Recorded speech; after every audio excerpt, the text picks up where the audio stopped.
You're listening to the Future Tech Podcast with Richard Jacobs. Future technologies such as artificial intelligence, stem cells, 3D printing, gene editing, Bitcoin, blockchain, the microbiome, quantum computing, virtual reality, and exploring space are much closer than you might think. In fact, many early versions of these technologies are in play right now, and the companies that are using these technologies are the focus of this podcast. My goal for you, the listener, is to learn from these podcasts. You may very well learn something that may change the course of your life for the better, steer you towards a new career, or give you insight into addressing a thorny medical problem. Remember, this podcast and its content is informational in nature only. No medical, tax, legal, financial, or psychological advice is being given. If you've enjoyed the podcast, please listen, subscribe, like, and tell your friends about it. Thank you.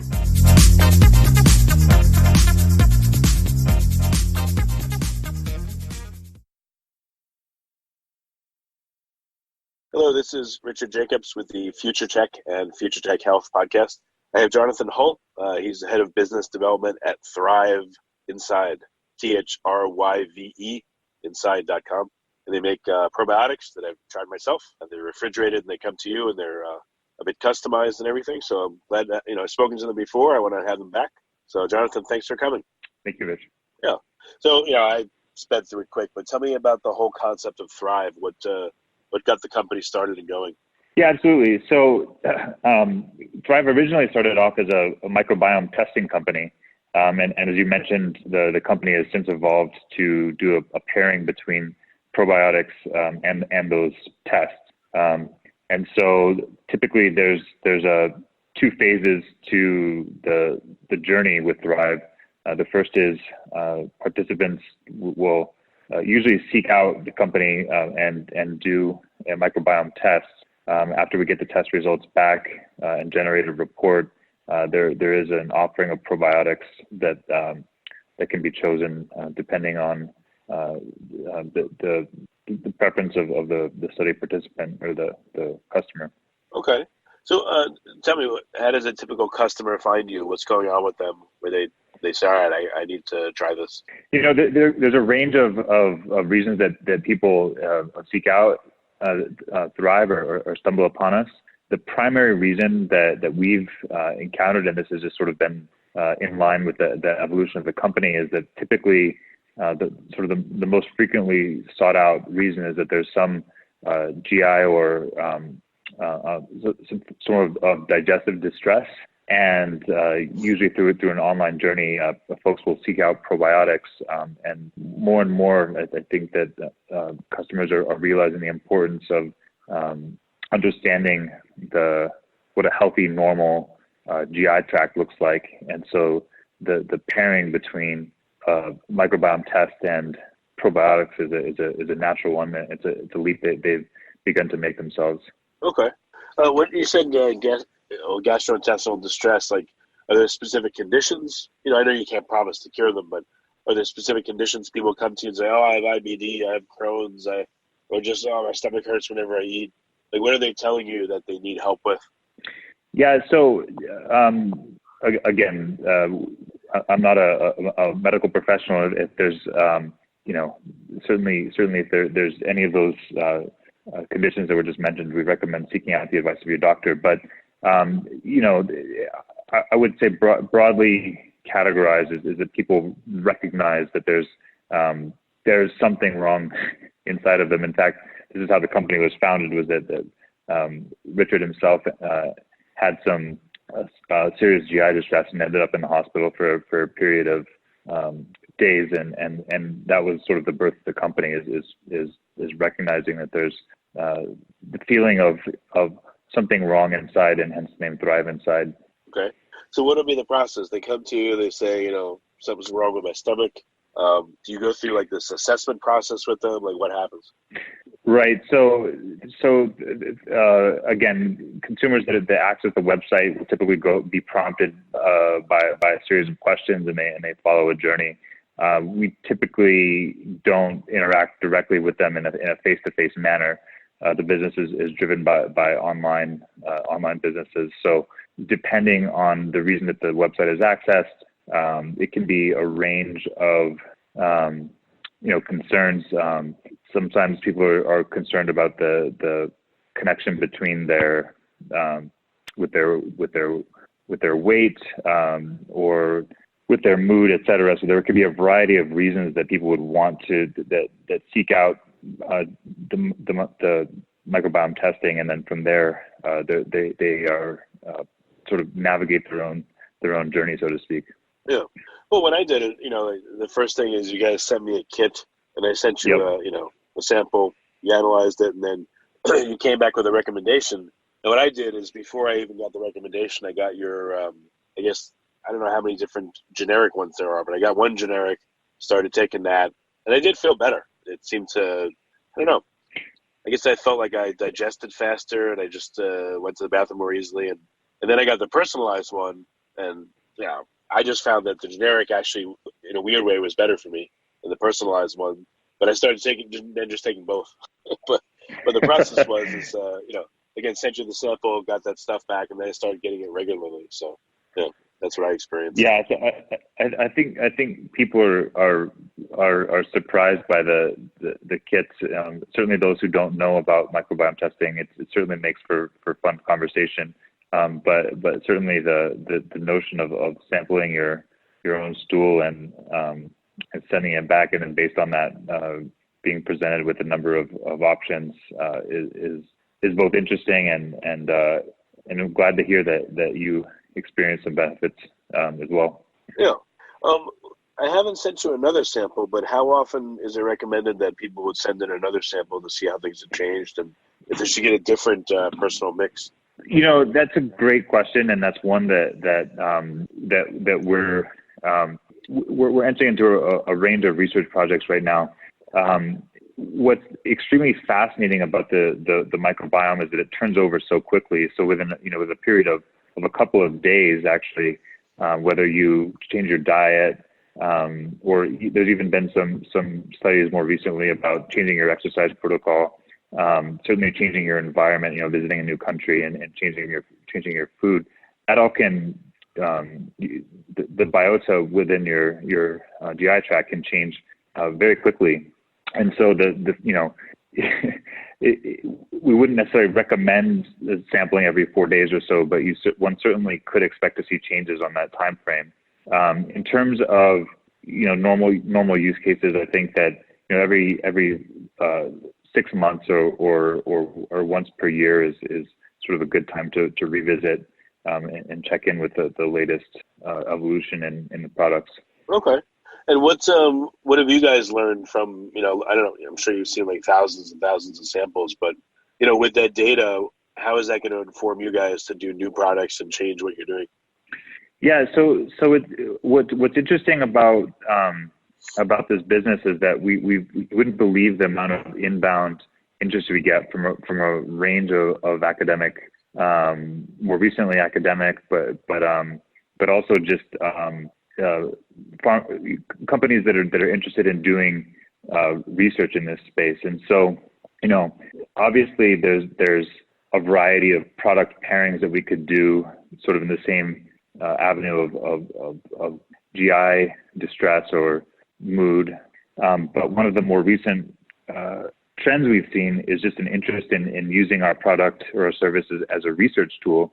And so out of that, we're actually beginning to move into some research offerings as well.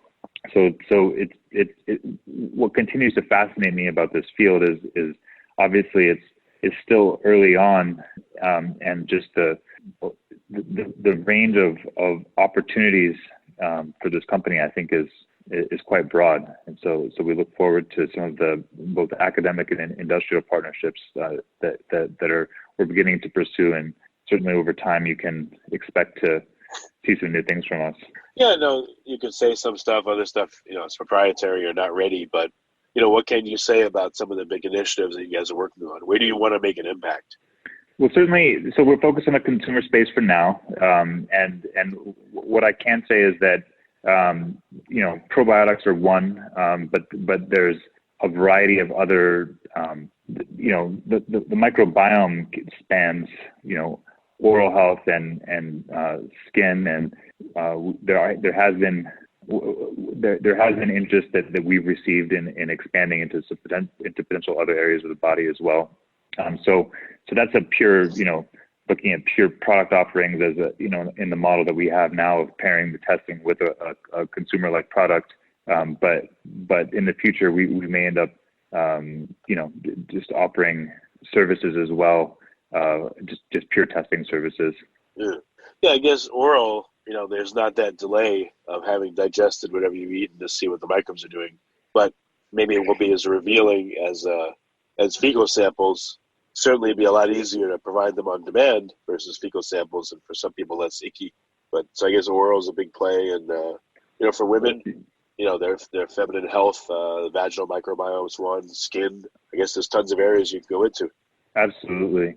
And going back to your previous point about oral, I think it's 80 or so % of your immune system is located within your intestinal tract, and so that's regardless, there's reason that there is so much testing going on there, and I think that a lot of sort of the evidence-based stuff will continue to come out of that area, but just in terms of breadth of the art of what's possible in the future and what people are beginning to talk about. That's sort of the news that we're hearing if you have your ear to the ground, so to speak.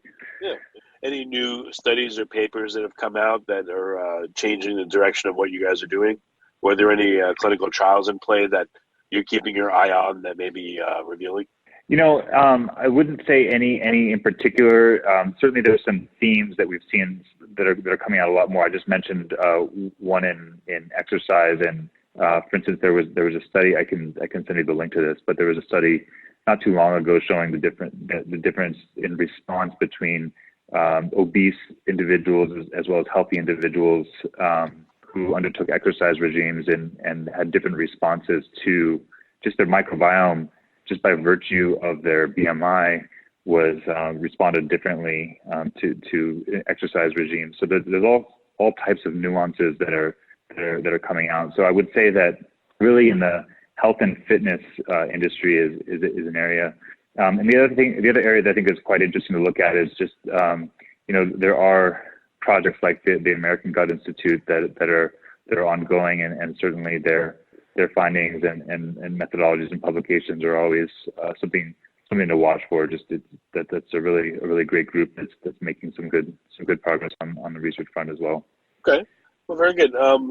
Any comments you hear from people that again they're worried about when providing the sample, or when taking the probiotics? Are people afraid of anything, or they're like, yeah, let's try it? That's a good question.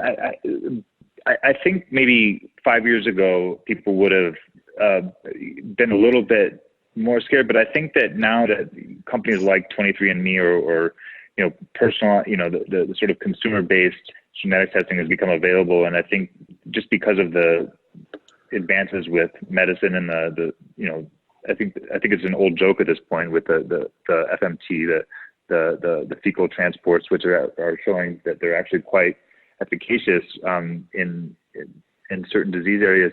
I think that just because of that news and awareness and behavior, that people don't really bat an eye once they hear about services like ours or products like ours. I think that the main issue, quite honestly, is just awareness that such an item exists, and whether or not they can afford it. So that's another area that we're making great progress is the affordability of our testing compared to some of the others that are out there.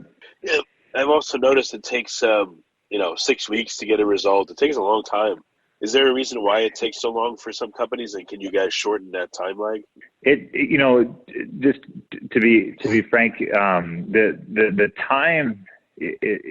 So this industry in general, and I would say a lot of these testing services are heavily tied to the tools that are used, the sequencers and the sample preparation that actually goes into doing the chemical analysis and data processing of the sample.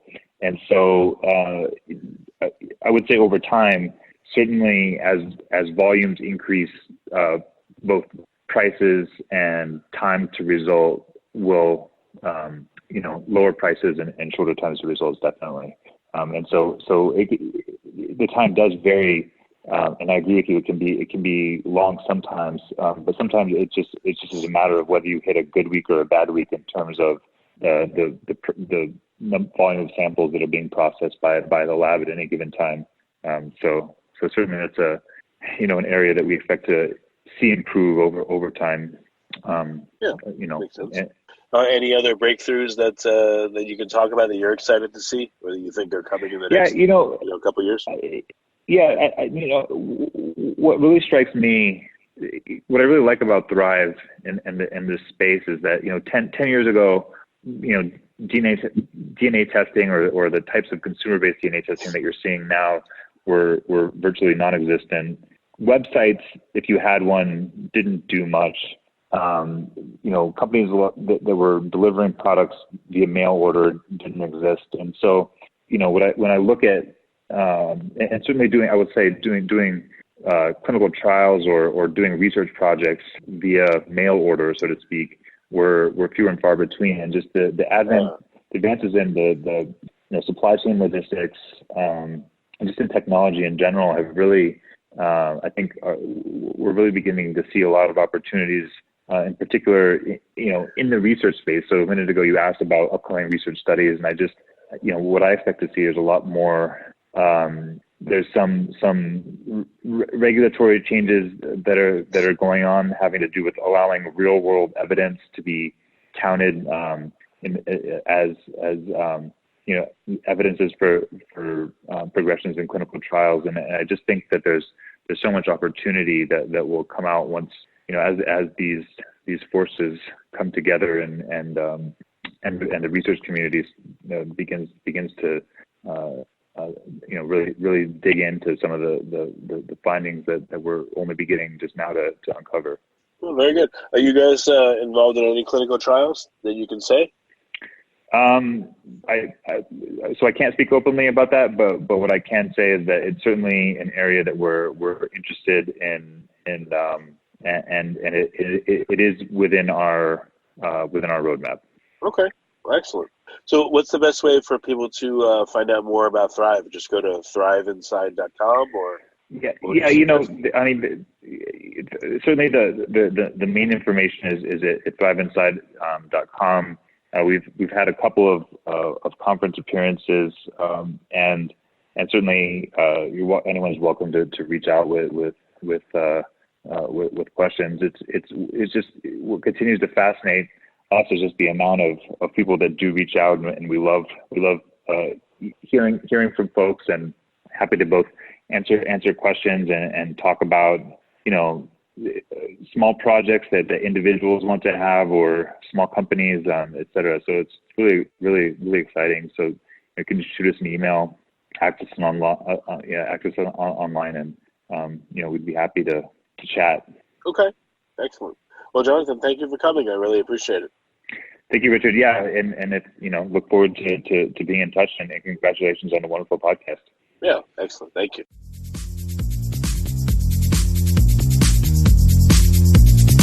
You're listening to the Future Tech Podcast with Richard Jacobs. Future technologies such as artificial intelligence, stem cells, 3D printing, gene editing, Bitcoin, blockchain, the microbiome, quantum computing, virtual reality, and exploring space are much closer than you might think. In fact, many early versions of these technologies are in play right now, and the companies that are using these technologies are the focus of this podcast. My goal for you, the listener, is to learn from these podcasts. You may very well learn something that may change the course of your life for the better, steer you towards a new career, or give you insight into addressing a thorny medical problem. Remember, this podcast and its content is informational in nature only. No medical, tax, legal, financial, or psychological advice is being given. If you enjoyed the podcast, please listen, subscribe, like, and tell your friends about it. Thank you.